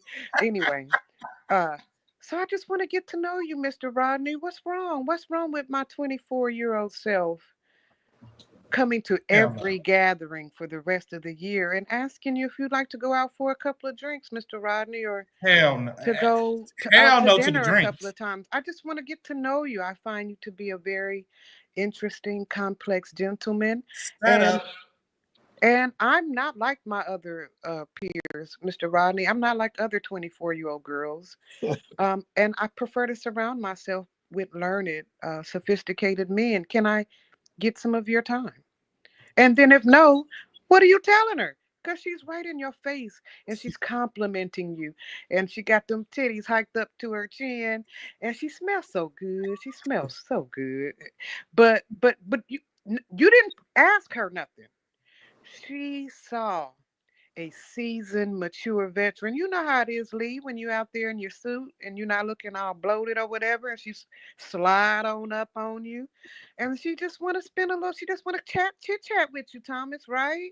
You're at the Yes, meeting. She just got you to the back of the meeting. She just want to see what your next endeavor is. What's no. our next event, Mr. So, Barry? so as I told Wisdom last night, I've consciously made it a point to turn off that piece when I know that they are in my son's age. Those are his peers, and I don't date women who are a certain age older than me, because if they're my aunties, my mother age, is almost like dating a Sunday school teacher. Now, hold on now. I take exception to that one. I'm saying me. I can't speak for nobody else. I can only speak for me. I got a 27-year-old. I like mine. See, If you're 27 to 31, I'm probably, well, not probably, I'm not. I just don't, I wouldn't even take, if you ask, can we go out? We can't go out. There's nothing for us. For coffee, for drinks. None of that. Because at this point, the other thing I understand as a man, and even when you're dealing with women your age, when situations go wrong, guess who gets all the blame? The man. If she's younger than you and situations go wrong, you're definitely getting the blame. You're already gonna get the blame if she's the same age. Women don't take accountability for wrongness in relationships. It's always he's done me wrong. So I wouldn't take that plunge. If I was anybody, I would suggest to men, if you find somebody that young offering you out for coffee and dinner and things of that age. For one, if you was really as mature as the women my age, you'd probably be offering to make me something to eat. Because men my age really don't want to go to the bar, and we really don't like restaurants that much neither. So you may be mature than your friends, but you don't really understand where men my age is at when you're trying to be out in public all the time. That's one thing. The other thing, I can introduce you to my son. He's single. He's entering his last year in law school. Let me have you. Do you want me to connect y'all so y'all can go out to eat together? Because you his peer. And if he's in a relationship, he got friends that are looking for girlfriends too. I can connect you with them. But as far as me and that person, all you can pretty much do is come work for me, because there's nothing else that we can do. And I wish, I remember growing up seeing men prey on girls my age. I remember having the high school classmates that were dating 21, 22, 23. Mm-hmm. Them are the same women who sat online throughout the Me Too who called those men out. But I also know that those girls was too happy to get in that car too. So I understand that. So yeah, that younger woman can come talk to Rodney or come talk to me. But guess who's gonna get penalized for the conversation? Rodney and me. She's never gonna say she's talked to Rodney and me. And let me give y'all a personal point. I once worked with a young lady. I was older than her. She was younger than me. She hit on me. She invited me out the whole nine, started messing around for a bit. Now, mind you, it's consensual. But when the conversation came up, it would always come up as if I hit on her. And I was like, no, I never hit on you. You the one came to me talking about you had a dream about me bringing you ice cream and this, and this, and you invited me to your house. What was you supposed to do with the ice cream, Thomas? Every time that seems to be the line for women when they want to get you some head. It's like it's a conversation. I don't know. But either which way, that was the dialogue. And what I've learned from that situation as an older man now I'm older, is that I'm good. I would prefer not to take you to get the ice cream. Let someone else in your peer group do that, and I'll avoid that. But I think we got to stop over sexualizing not only the women but the men too, because all she's looking for is a sugar daddy. And with Shannon, he paid $20 million. I want to go back to that, to this woman, $22 million. But I heard when his daughter was trying to have a birthday party or reception of some sort, he told his daughter that they need to just serve spaghetti and save the money. Now imagine, you don't want to spend money on your child, but now you're forced to spend money on somebody else's child that's younger than your kid. He ain't no sugar daddy. He a molasses daddy at 20-something million. Well, But this is what I want to know. Yeah. How much of that money do she? I mean, that ain't her money. That's she. At best, she get what, half of that. They gonna take her. When you find women, we think it's that woman. She has a legal team behind her. There are when they find out you got something on a big wig, legal teams come in. So they can get you that bag. They can get you the bag, but you won't get all that bag. She's not finna she's not as rich as you think she is. Not that I care. I feel like whatever, if you're getting choked and shit, get your money. Well, But let's just understand that when I find out, when I get finally my videotape on leave, I'm not gonna be able to get no legal team, y'all. It's gonna be me. Well, listen, Rod, I would say it's not about her being rich. It's about him losing that amount of wealth from his own bank account that he could have invested inside his people. He could invest it with his own family, whatever the case may be. And, my issue with this scenario, and I have the same problem with black players, with the Instagram models, and the whole nine. It's like, why put yourself in that situation? Precise said he's been dealing with that woman for over 2 years, and the money grab is a money grab. After his recent glow up from Kat, she knew this was a good time to crash out and leave the game.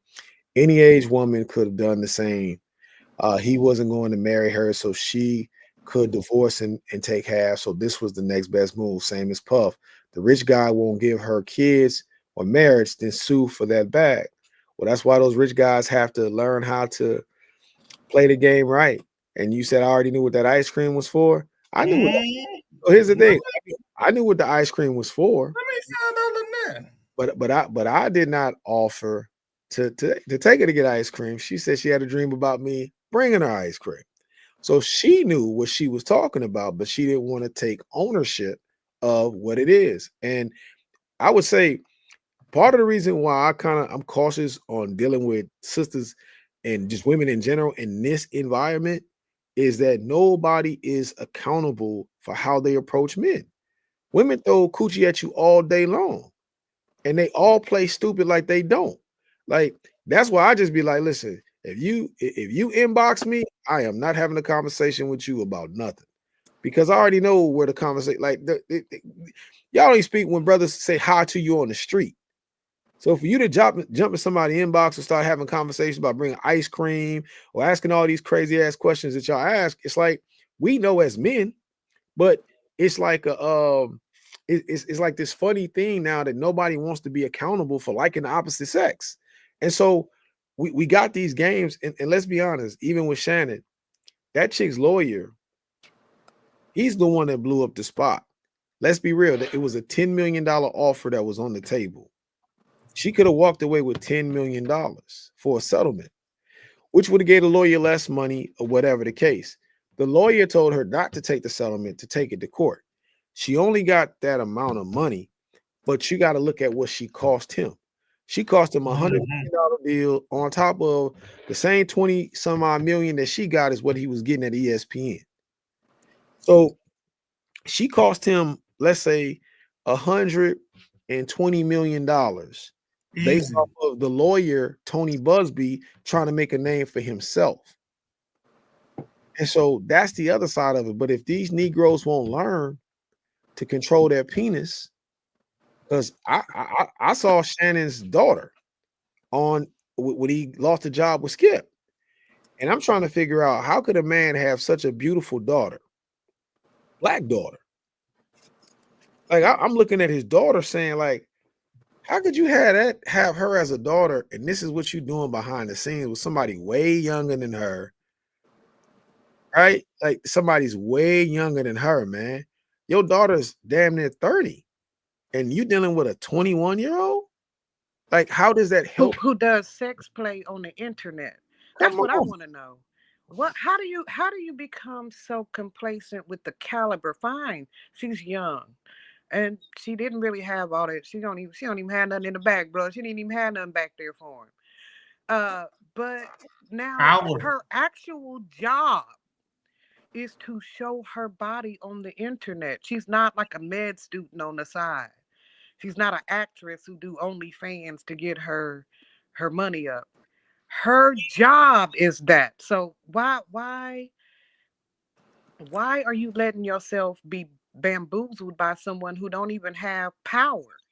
Like absolutely no. He not even doing it with Skip Bayless's granddaughter. You know what I'm saying? If you're gonna go with if you're gonna settle for somebody who got some power. It's plenty of flat booty white ladies out there that could have upped his. He never would have got fired. She would have had enough power to say, "Nuh-uh, he keep his job. I don't care what's going on between me and him. He keeps his job." Like there is that white ladies out there. So my question to him is does that mean her OnlyFans job is on one of the new jobs we gonna see created in the Bureau of Labor and Statistics? Is there +1 now because she don't want her job? And Mr. Rodney, are you interested in an OnlyFans job? Because apparently it's become available. I don't know if that's going to move the numbers, but that's a good point, and we'll move the conversation because we have 26 minutes left. So you let Rodney answer if he's gonna get an OnlyFans job. Rodney, because as a 24-year-old young lady, Rodney gonna show up the taco meat. You gonna Hey, be the because you're taco putting it meat out king. there, you giving it to us for free, Mr. Rodney. I'll pay for that taco meat. Lord, I didn't pay you for less than that. Lord.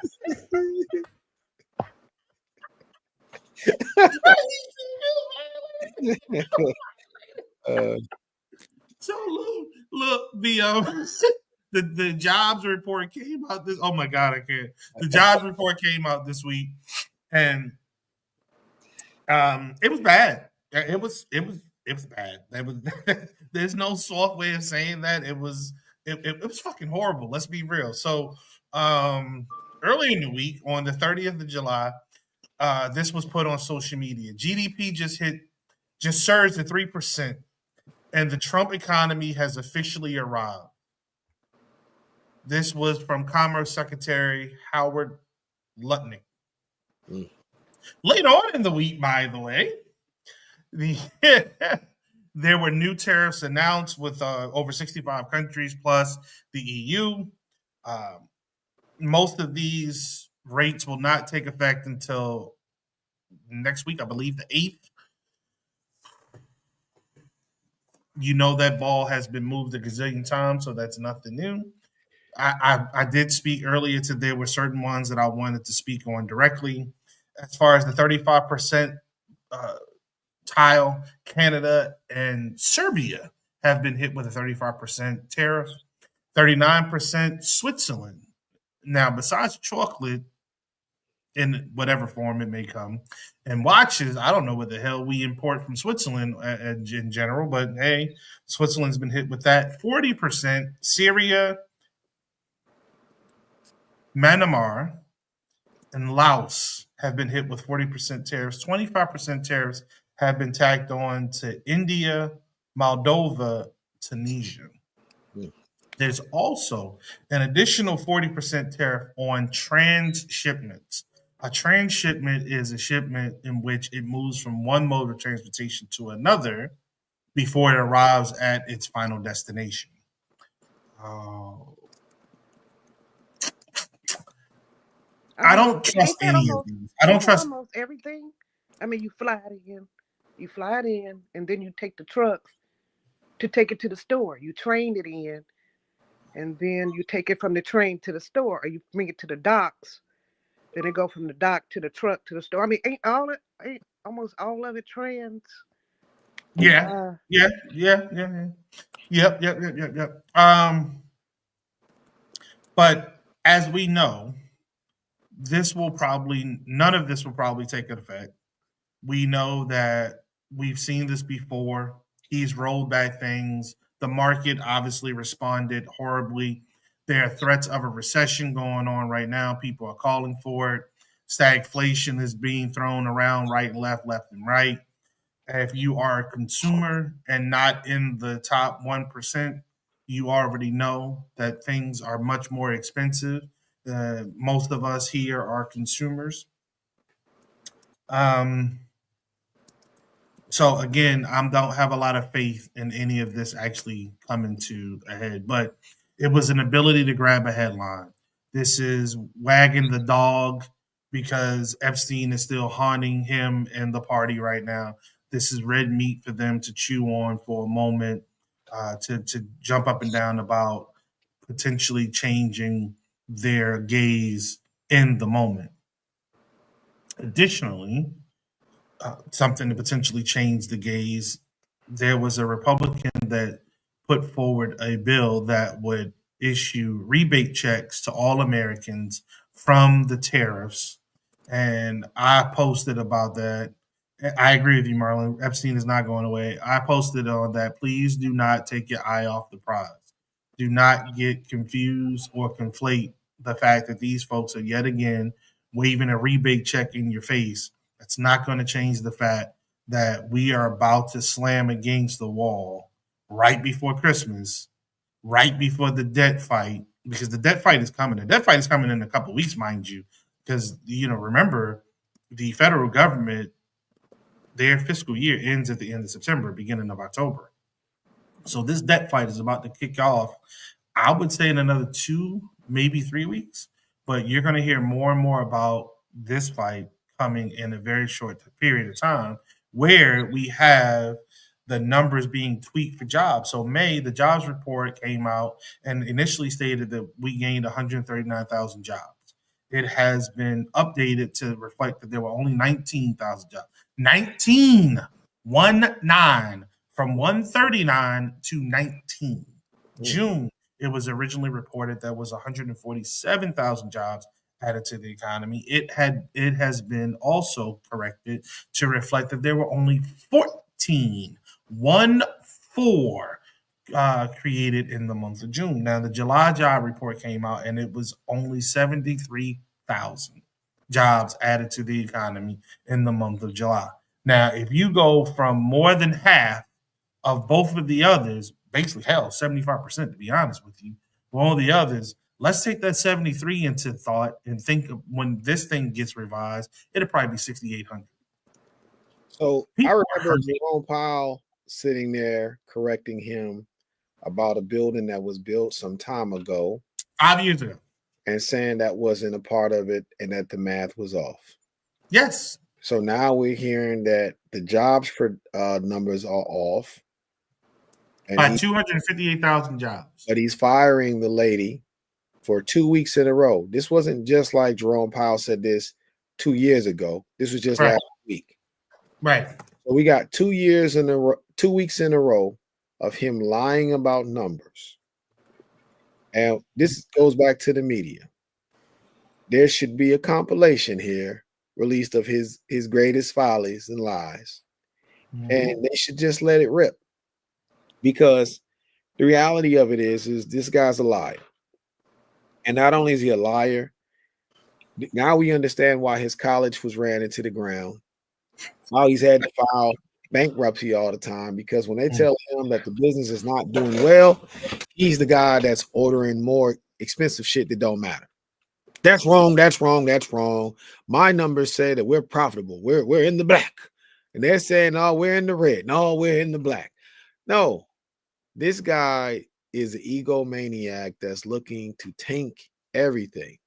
I do believe that there is a distraction with the Epstein situation. However, I also know that he lies a lot and he just doesn't want to tell the truth. The sad part about the numbers, the job numbers, is that when people were telling folks about Project 2025, the debate was constantly, it wasn't real. And so now we're able to see how real it is. And people going to have to stand on that. You know, now, does it matter if Kamala is black or not? Does it matter if she cooked greens inside of a bathtub or not? Like, these are the things that when we have people like Tariq Nasheed, we have people like Dr. Umar and other folks online who are having these frivolous conversations. Now you have to ask the question, and I'm not like trying to, we had this conversation about Kamala last week, but I'll ask again. And by the way, salute to her for saying she doesn't want to run in the current environment. I don't blame her on that. Hopefully she finds something else to do. But I want to target this conversation that happened with a state senator or a federal senator from the state of Minnesota, Amy Klobuchar and Cory Booker. Because I think when you talk about debt ceiling fights and things that are coming, it's coming. Cory Booker was highlighting something that American people need to see. Amy Klobuchar was pulling this Minnesota passive aggressive Minnesota nice thing where they're not used to talking to black men of any power. And she was trying to dress down Cory Booker and saying that what he was doing was just for theater. And I'm glad he stood up and spoke out and said, no, I'm here to make sure that if there's going to be federal dollars cut, the dollar should come to the police officers inside of the state of New Jersey, which I represent. And the money should not only just go to the states where the president likes those people. And he also said, why do you guys keep acting as if these people are not trying to tear down democracy? If there's normal circumstances, I'm willing to work across the aisle. But this isn't a normal circumstance. He'll take us voting for what he wants and then use that to beat us over the head with after the bill is passed. We should not be supporting anything that he wants. We should be abstaining. And that's what I would like to see even with this debt ceiling conversation, y'all, like the other side has to fight. Bump the deals with this guy, let whatever he does fall on his face, and just move out the way. They'll never let him die like that. They'll never have to. Then you have to say, yeah, you have to admit to being a wishy-washy politician yourself. I watched quite a bit of footage to prepare for this, and what got me was how how you can blame one person. The blame came down to one woman for for a whole institution's data gathering. They treated that one lady like she went out and got all the data, when in fact she's in charge of a data collecting machine, and all she really does is, macro manage and do the like announcements and speak at like she's not the lady he fired did not touch a computer and hit minus 100 818,000. Okay, Mhm. what happened was the machine, the statistical machine that we use to gather this data, reported on a change and a shift in the economy based on arguments like you said, Barry. He's not willing to accept. He's not willing to accept getting rid of immigrants en masse has an effect on our economy. He's not willing to accept that calling other countries out and talking crazy to them, and having your uh, cabinet do weird stuff internationally has an effect. He's not that. None of that matters. He Why should it? 100% believes that that one lady went somewhere in a big computer in a dark room in the back of an office and hit minus 818 comma 000, and that's the new thing. He does not understand that no one person generates this data. This is a person machine Oh, he that understands. has 1,000 people in Washington, D.C., and a whole bunch of other people scattered out in the major cities so that they can talk to the Chamber of Commerces. They can talk to the, unemployment agencies in That's how you generate a Bureau of Labor statistic. You have to talk within industries to people, who are hiring and firing and based on what that industry is doing. This is not some shit you could cook up like crack. And if you did, Hold on. you would need 1,000 different chefs in that kitchen. So to fire one person, even if say it's real, fellas, that the numbers the books have been cooked against his favor. How did one person get in trouble for that? But here's the thing though. He doesn't like to take accountability. There you go. And to me, so this is what I laughed about. So she's a Biden appointee. The person that's replacing her is an Obama appointee. Now, I'm just looking at it like, yo, he keeps saying because she's a Democrat. Well, here's another Democrat appointed person. What are they gonna do? Like, they still got to tell the numbers. What I feel, which I liked inside of New York when they had the situation with Bodie, when they were manipulating after the Eric Adams situation, how a lot of those prosecutors just quit. I wish the people who are part of labor, I wish they all just quit. Just resign. Leave him be. Leave him be. Like, and the reason why I say that is just like Rodney said, all the teachers need to stop giving supplies. Well, I think the people who got common sense, they just need to quit the kabuki theater. Let everybody else act this out. Let them stand on their own in this act. Because the one thing that we do know for sure that I saw in the news this week is that if you do anything corrupt under him, he's protected.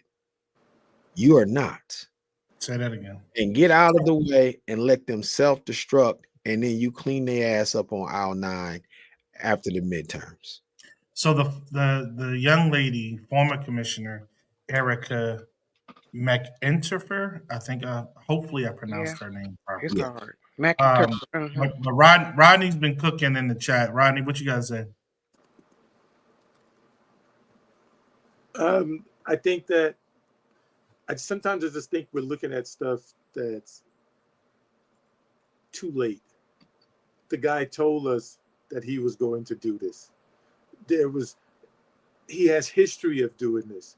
When he had applied for a bank loan from a very corrupt bank, there was a sister who worked in the bank whose job it was to determine the risk of that loan to the bank and determine the risk was too high for the bank.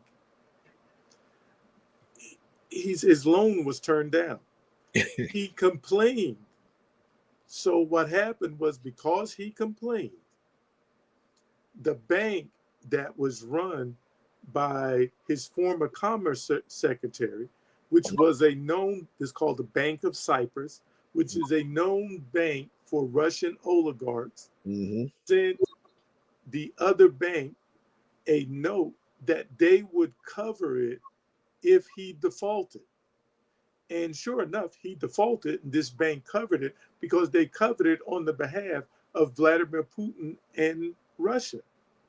So they bought him once again. And so that sister that did her job, the bank fired her. So he has a history of this. And anytime the numbers, this is a fascist regime. The fascist regime controls the numbers. That woman didn't realize that, well, maybe she did realize and just did her job, but it's a scapegoat. If the next person comes in and does the same thing, he will use the same excuse and his people will buy it. And what else I put in the chat is a study just came out this week, or at least it was published this week, that says the reason why 45 supporters support 45 is because he is them and they are him. In other words, their psychology is the same. It even says that they want the pain and they want the suffering. So this has nothing to do about changing what they do. This is really about changing, unfortunately, what the other side does. I said it before. Who has the biggest turnout of their base, assuming we have midterm elections, will determine who wins the midterm elections. His people are motivated because finally they see him. They're looking in the mirror, and that's what they want. White supremacy is real, and even Black people are subject to the same concepts of white supremacy, just like an American will fly overseas to be a part of ISIS.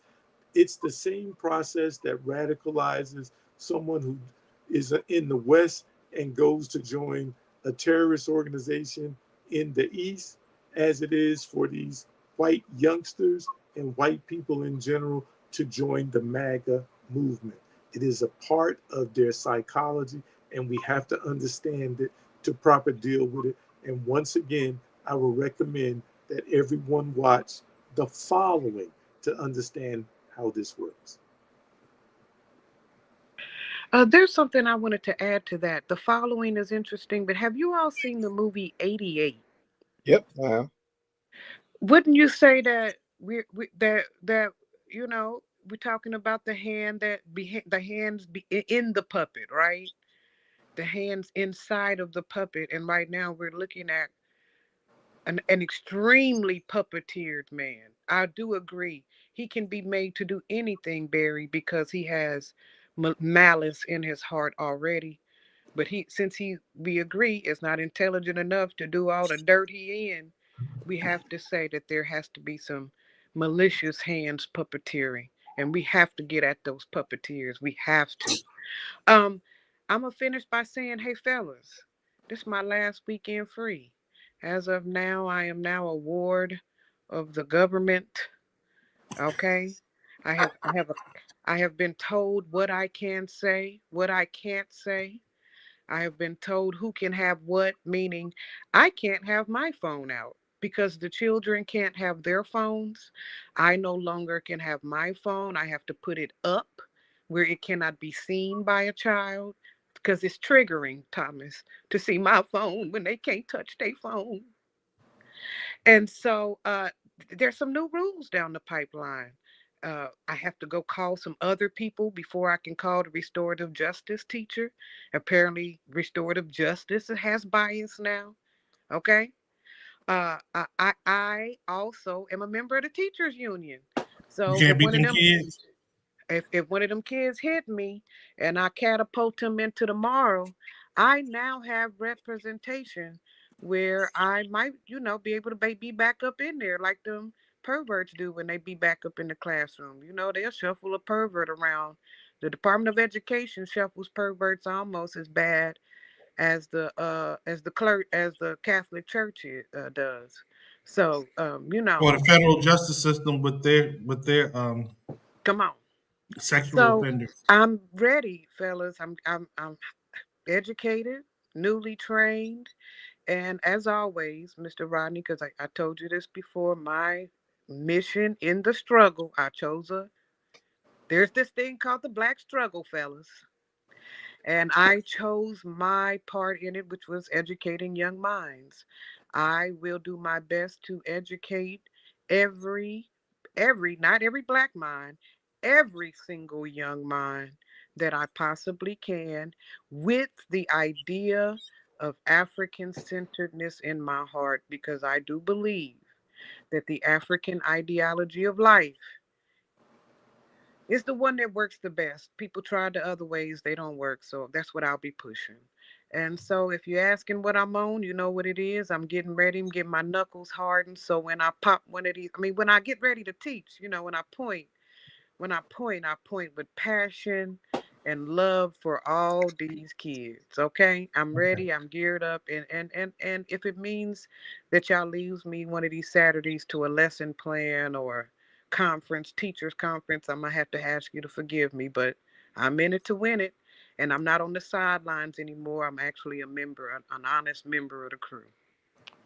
3 minutes left. Thomas, what you got?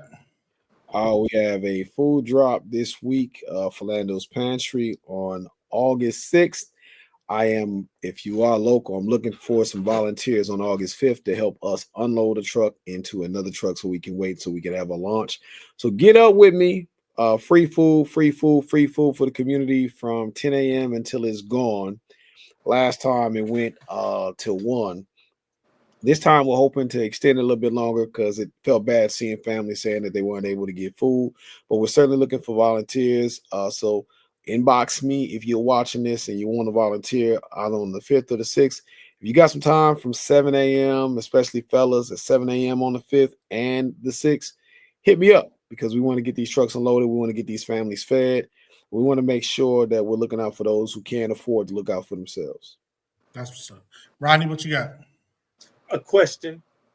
At the gathering last night, the people said that Black people weren't reacting and doing more to fight against Cheeto Mussolini, aka El Taco, because things had not gotten bad enough yet. My question to everyone is, what is the line? When is it bad enough? And if now isn't, once those 10,000 slave catchers hit the streets with their $40,000 signing bonus and their possible bonus for meeting their quotas, will that be the time that we will act, but will that be too late? That'll be too late for real. That's why we speak highly about getting ready now and not waiting until then. Look, family, uh, here we go to the back end of summer, to be honest with you. Again, depending on where you are, the kids are either in school already or they'll be starting very soon. Hopefully, you have your learners ready for this and you are ready for it as well because remember, when they go back to school, your ass go back to school as well. Uh, so celebrate it, appreciate it, but be prepared to put in the work along with them kids to make sure that they're educated and they're ready to go for real. It's about them at this point of the year as it is every day, but it's really about them to get them off to a positive first day, second day, first week of school. So that's where our minds should be. Again, follow us on YouTube. Follow us on YouTube. Follow us on YouTube. It's the name of the show. It's the same on YouTube. We appreciate those who listen, who watch. I can't even say listen anymore. See, I'm ingrained that is in my tongue. Who watch now, who watch later. Thank you all. If no one has told you yet, we love you. Ain't a damn thing you can do about it. Until next week, family. Don't be no stupid ass parent.